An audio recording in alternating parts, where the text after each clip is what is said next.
Okay, guys, so Nigeria is buzzing again. Okay, as usual. Anyways, from hot political gist to the amazing drama happening in the spheres of politics in Nigeria, apparently, is what is dominating everything, especially with elections drawing close. So, apparently, I'm dropping like 5 viral news lines for today. You will not believe what made the list. Like, it's crazy today. It's really crazy. Okay, so the first on the list is the governor of Oyo State. Surprisingly, like really surprisingly, yeah, declares his bid for presidency for 2027 under the umbrella of the PDP.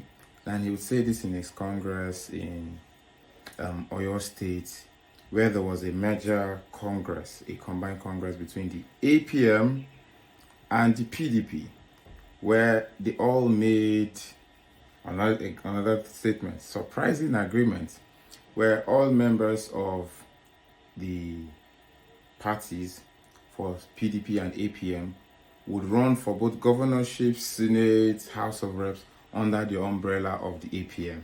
And he wants to contest under the umbrella of the PDP. I'm not sure why that is happening. But you see, those are like some of the issues with the Nigerian system. Now, my thoughts on it is this. In a lot of ways, that may be them disenfranchising, or will I say, cutting down on the votes of the South. Because now there's Tinubu in the South, there's P2B in the South, now there's Shea Makinde in the South. How's this supposed to work? Apparently, all of this may even look favorable for Atiku at the end of the day, surprisingly. The guy from ADC, the old guy from ADC. And would look like if we get all of these divides, we're supposed to get the votes of the North. Although another sub-argument, P2B has a very profitable candidate as vice president, and yeah, he seems to would get a bit of a drag off of the North. But then so far so good if she actually pulls that off, and maybe for some reason is able to take off Wike, or take on Wike rather, in the PDP. I think it's going to be a very, very, I say, worthy battle to watch out for. But so far, I think Atiku has a bit of the edge if that takes on. Because Shea Makinde was a very, very good governor by a lot of standards, especially with the re-election bid and all of that he got 2023. But that aside, I think it's going to be a very, very tight battle in 2027, and with time, a lot of aspirants will not be aspirants, obviously. Some of them will declare and maybe turn down interest, and we'll see how that goes, even for him in time. Okay, so next on the list is Governor Amaechi, former Governor Amaechi, the former Minister of Transportation, if you do remember. He's vying to turn Nigeria around in 4 years. Now, same similitude with what P2B will say, he only wants to transform Nigeria if he's given a 4-year term, and he's good with it. I'm not sure why Amaechi is sticking with that argument. I'm not sure why, but it seems there is a trend in thought with people from the South in this election. They would take whatever is given. I don't like the idea personally, but I think they think that is something that will work. Although it's like a subtly non-written agreement in Nigeria. So wherefore, if the North does 8 years, the South now has to do 8 years, and now the South has done 4 years. So people are like, if I try to do 8 years as a Southerner, chances are it may not work. So let me bank on just getting 4, and then the North gets their 8, and then if need be, I'll get 8 again. But I'm not sure how that will work for them. And also knowing that people like heavyweights like GJ, we are getting speculations. GJ, that's Goodluck Ebele Jonathan, the former president of Nigeria. That guy, yeah, that guy. So we're also getting speculations that he may run. I don't think he should. I don't think he should. He shouldn't, right? I don't think he should. But let's see how it goes. You can't take away from a man's personal ambition. And if so wishes to run, why not? Yeah, why not? So the next, it's even crazier. So the World Bank, they would lock their Instagram comments on the Instagram page of Nigerians going to their Instagram, and they would say, don't give our country loan, our country is begging. They're willing to cast out their country, our country. Yeah, why I think this is interesting is it was so voluminous. There was no prior agreement. People just, for some reason, maybe from some WhatsApp group, and it's like we are tired of being indebted to the World Bank. Why is that lead to they still give these loans since there is no proof of actual, when I say change in a lot of sense. So if you have to give off loans, it should be visible what these loans are used for. Do you understand? Nigerians have been denied subsidy over before. Where is this subsidies money being felt in the system? So you see, in the long run, it's not to take loans. Where do these loans go? So you see that over time, there is some lacks. So you take loans and you leave it, and then the person that comes after you takes more loans, and we keep sinking the country into more debt.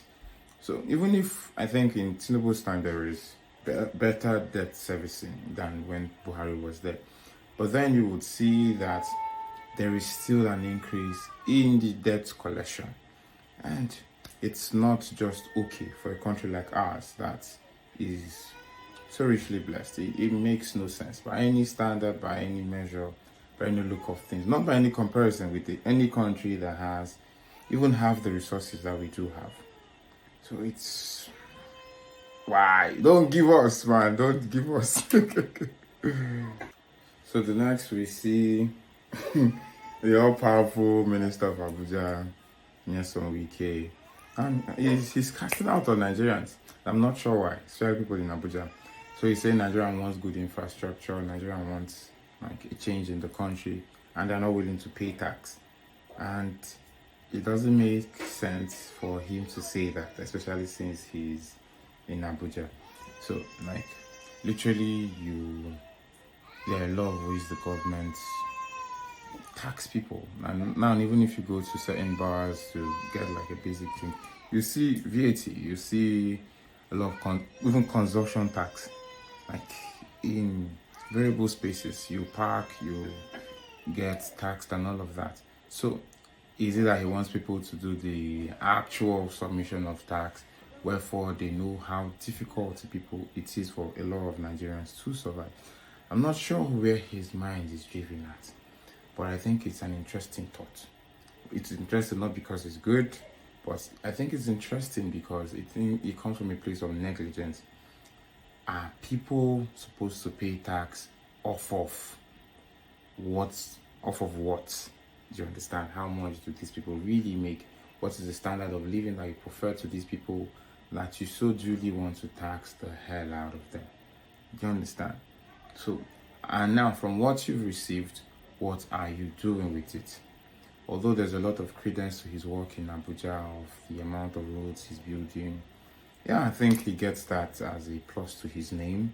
You get, but you see, it's not still sufficient for the thought line. This kind of thought line, you would ignore the fact that there are a lot of people suffering in this system, even in the place where he's minister. Good. And now the last news for tonight. Atiku, the great guy. So the guy that received, in my argument, the most backlash to these elections, maybe even more than Tinubu, after his move in the ADC, and how some people call it the Atiku-led ADC, and then Peter B's moving. And Atiku just submitted his nomination form today. So we are now sure that he means business. All of it is not news, all of it is not razzmatazz. He is ready to lead Nigeria. And he's promising to change everything. He's promising to be a great leader. But man, Like, so I would just say personal thought, right? It's it's it reeks of a lot of desperation, man. Like, dude, I don't hate the guy, but I'd rather he not be president. Yeah, and with the way the country is now leaning north, south, gender, tribal, there is too many divides. It's looking like the northern divide will most likely choose him over the current president of Nigeria. Like, I won't be surprised. I will not be. But let's see how that goes, especially knowing that the NDC has a powerful person in the heavyweight of Kwankwaso, the former governor of Kano State, who was also a former senator as well. So, although in the last election his major votes came off of just one state, and Atiku, let's not forget, officially, quote unquote, Atiku was second in that elections in 2023. So you cannot deny his influence, but I think he should step back. He won't anyways, because he just submitted his nomination form, but man, I would love this country to be run by P2B and Kwankwaso. But then, not my thoughts. It's left for the people to decide, to give their votes, and we see how that goes, right?